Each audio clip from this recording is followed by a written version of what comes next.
Imagine being called the next superstar of Team India, but only be able to play just one format. No PR, no hype, just pure talent. मगर फिर भी कुछ ऐसे players से overshadow होना जो शायद इंडियन टीम में जगह तक डिजर्व नहीं करते हैं.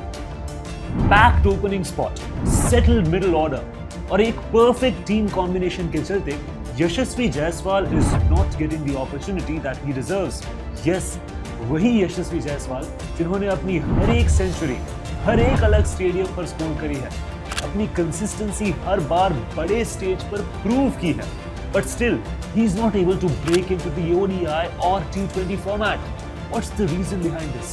And why is Yashasvi Jaiswal limited to just one single format? Let's find out in today's video.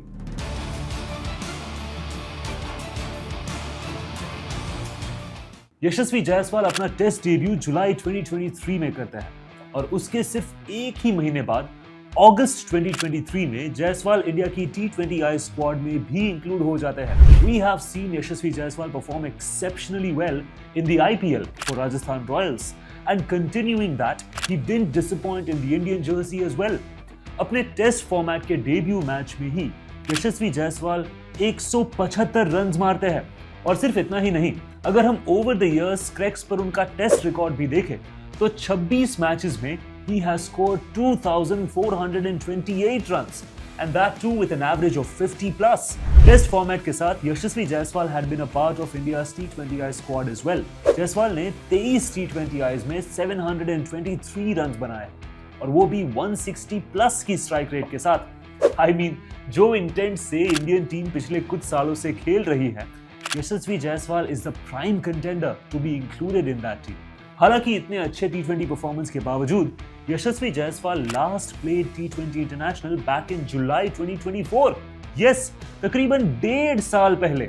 Rohit और विराट के T20I रिटायरमेंट लेने के बाद एवरीवन थॉट कि गिल और जायसवाल ओपनिंग करेंगे, मगर संजू सैमसन और अभिषेक शर्मा के एक्सेप्शनल परफॉर्मेंसेस के चलते the mindset of every Indian cricket fan and even the selectors changed.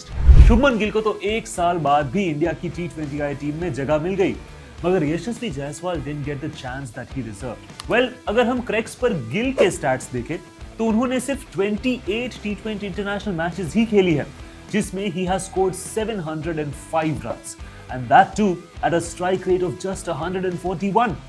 I'm not a selector, but I surely know whose stats are better and I think you also do. जहां अभिषेक शर्मा और शुभमन गिल के चलते जायसवाल को T20I में मौका नहीं मिल रहा था, वहीं ODIs में रोहित शर्मा की वजह से Jaiswal was on the bench. अपने 2.5 साल के इंटरनेशनल करियर में यशस्वी Jaiswal has played just one ODI. Can you believe it?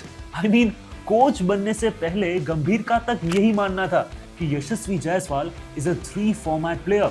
वही अब जब कोच बनने के बाद भी गंभीर जायसवाल को पिक भी नहीं कर रहे. सिर्फ गंभीर ही नहीं, इनफैक्ट बाकी कई फॉर्मर प्लेयर्स और लेजेंड्स का भी मानना है कि यशस्वी जायसवाल को तीनों फॉर्मेट खेलने चाहिए, मगर इंडियन टीम के एक परफेक्ट टीम कॉम्बिनेशन के चलते Yashasvi Jaiswal is missing his opportunities. A left-arm player with classy shots, a young player with unbelievable consistency, and a player who has dominated the hardest format of cricket is sitting on the bench in other formats. Or worst, not even selected in the team. I mean, there are obviously other players who are selected in all 3 formats, but are yet to prove themselves. Jaiswal's numbers speak for themselves.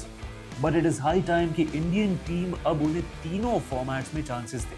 काफी cricket fanatics का तो ये भी कहना है कि Yashasvi Jaiswal is one such once in a generation talent that is getting wasted day by day.